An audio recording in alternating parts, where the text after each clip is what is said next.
Hi, I'm John Bailey, gemstone artist and founder of the Faceting Academy. Welcome to my studio and to another video for one of our best question contests. Lots of people responded to our last question with issues about transferring gems after cutting the pavilion, and especially about how to transfer with superglue or CA. Lots of people asked about the transfer issues, but the first person to ask was Robert, who wrote that even after 39 years of faceting, transfer is still the most difficult thing for him. So Robert, you are the winner of the free polish, and you have opened a glimpse into the Resident Training Faceting Academy with footage of training in how to easily transfer with CA. I hope this answers your question, and I hope that after this video, this is no longer the most difficult part of faceting for you.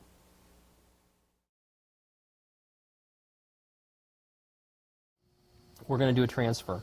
So one of the things we've got to have is we've got to have really clean dops, right? Dirty dops are going to make a problem every time. So we want to kind of fold up and kind of make a corner, make it nice and wet with some alcohol, and we're going to jam that corner into the cone and press this thing in. And you can hear that I'm using a lot of force, right? Because brass will sit there and oxidize in between, and it'll collect dust and other crap, and you just want it really, really clean. So I'm going to inspect it. I'm going to make sure that I'm looking at a pristine, metal surface is what I want to see. Money. Make really sure that you clean it really good.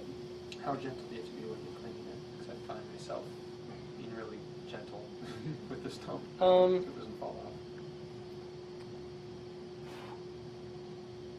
I wipe the stone about as hard as I would wipe my eye. Okay. If I had a real itch right here, like right next to my eyeball, about how hard I would wipe right in here. And that's about the best clue I can give you. If it would kind of hurt wiping in here, it's probably a little much. For this size of a bind, that's a 2 millimeter diameter space that's glued. So same thing, put in the stand. Put a little glue in here. And not enough that we're going to have a bunch of it running down the side. So it's not quite full. Instead of the surface tension doing this, the surface tension is kind of doing this.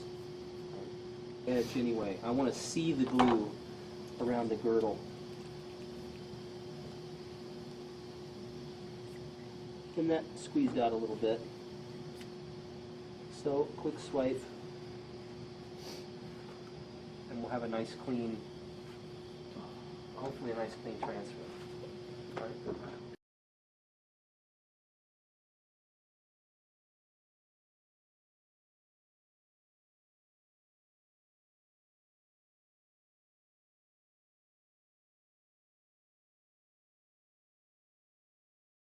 Wiggle. And what I'm going to do is wiggle, and I'm going to feel it begin to flex a little bit. And I don't want to flex it so hard that I could break the stone, right? And especially you get to, you do this with topaz, you're going to be careful. You can, you can snap the top of it right off. So I'm feeling a little bit flex here, but this is pretty stiff. So one came off? Did it come off the flat? You want to make sure it came off the right end, right? So I'm going to do this other one. That one's going to be a torch demo because it's a little too stiff. So I'm going to take this other one and test it. And if you feel a little bit of a flex, okay, so that one popped. Okay. So we got the flat came off, which is what we want. I actually learned this method from Norm Jarvie, except for the test. The test is something that I do and just started doing. Norm Jarvie actually taught me all the rest of this technique that I'm going to show you guys. And I took a piece of brass shim stock and just made this thing. Norm used an old serving spoon that he bought at a garage sale and cut this notch in it. So you want big torch, not little torch, not little bitty butane torch, not alcohol burner, big torch. Lots of BTUs. Okay, lots of BTUs is important to make this thing work. You want to really make sure that you're holding the correct side of the stone, so you release the side you want to release.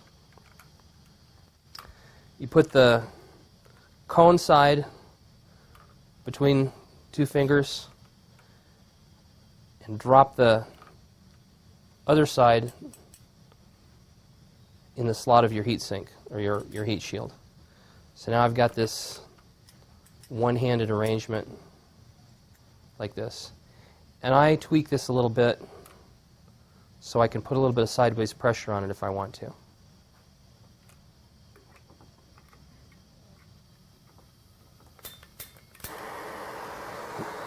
I'm going to direct this away from the stone onto the dop, but I'm going to heat this dop really aggressively.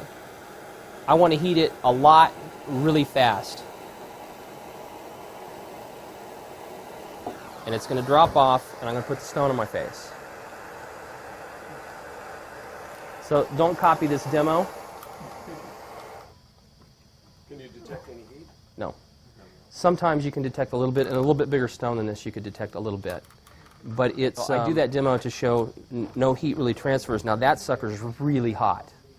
So if you guys do this, use the magazines I gave you, and get an extra person there to watch with a pair of tweezers or something, and make sure that that other dop doesn't burn a hole in the table or drop and burn a hole in the carpet or something like that. Because this thing is really, like, this will still be really, really hot. You can't, like, I can feel the heat from here in my finger.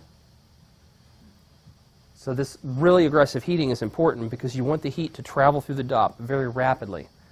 Because when it hits the superglue, when the superglue hits about 200 degrees, the superglue will lose its integrity and the other dop will drop away. Now I kind of use a little bit of a sideways tweak with my little heat shield. Just a little bit, not a lot. Just to help it come loose when the bond breaks, to help it come away from the stone. But it separates from the stone so quickly that heat won't get into the stone. Now that's only true if you heat this very, very rapidly. If you heat this slowly, the heat will continue to go into the stone until the whole thing gets up to temp, and then it'll release both sides. Right?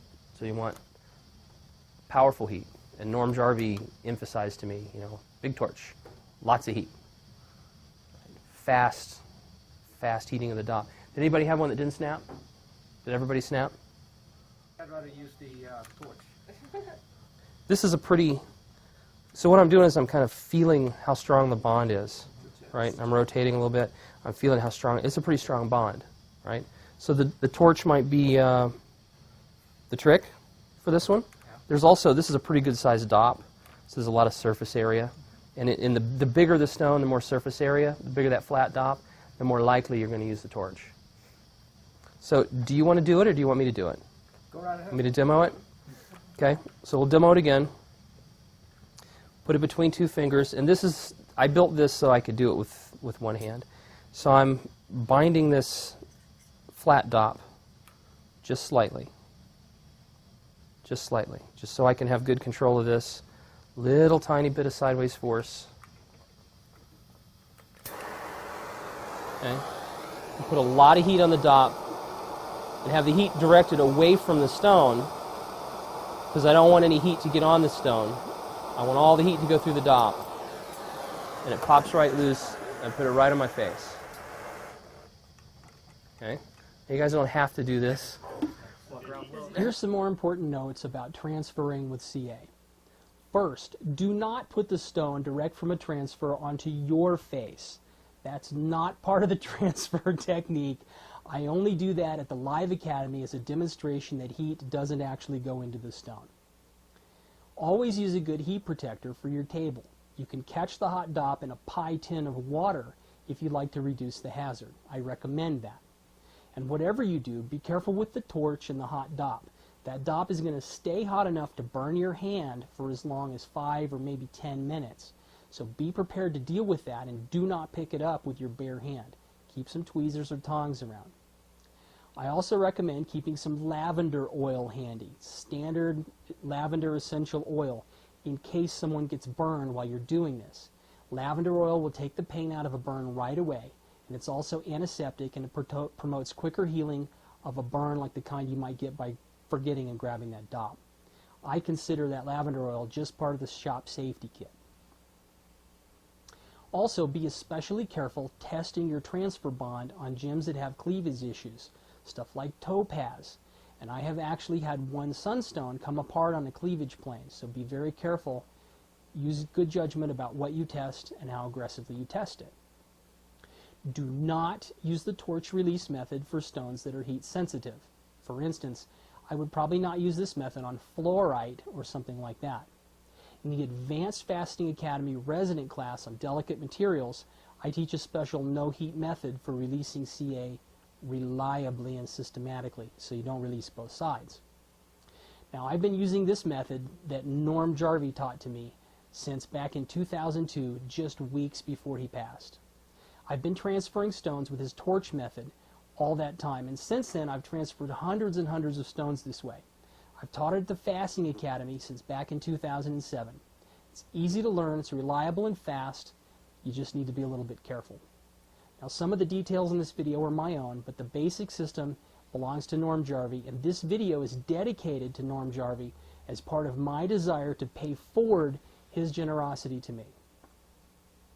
I hope you enjoyed a glimpse inside the Faceting Academy live event, and I hope that this helps you have more enjoyable and productive cutting. If you want to see the part of the class about preparing small stones and the dopping with the CA, just click this link right here. Please remember to leave comments about how this was helpful to you or what else you'd like me to share. If you want more information on the Faceting Academy or how you can either begin or advance your faceting career by coming to facet with us in person, visit facetingacademy.com. I'll see you there.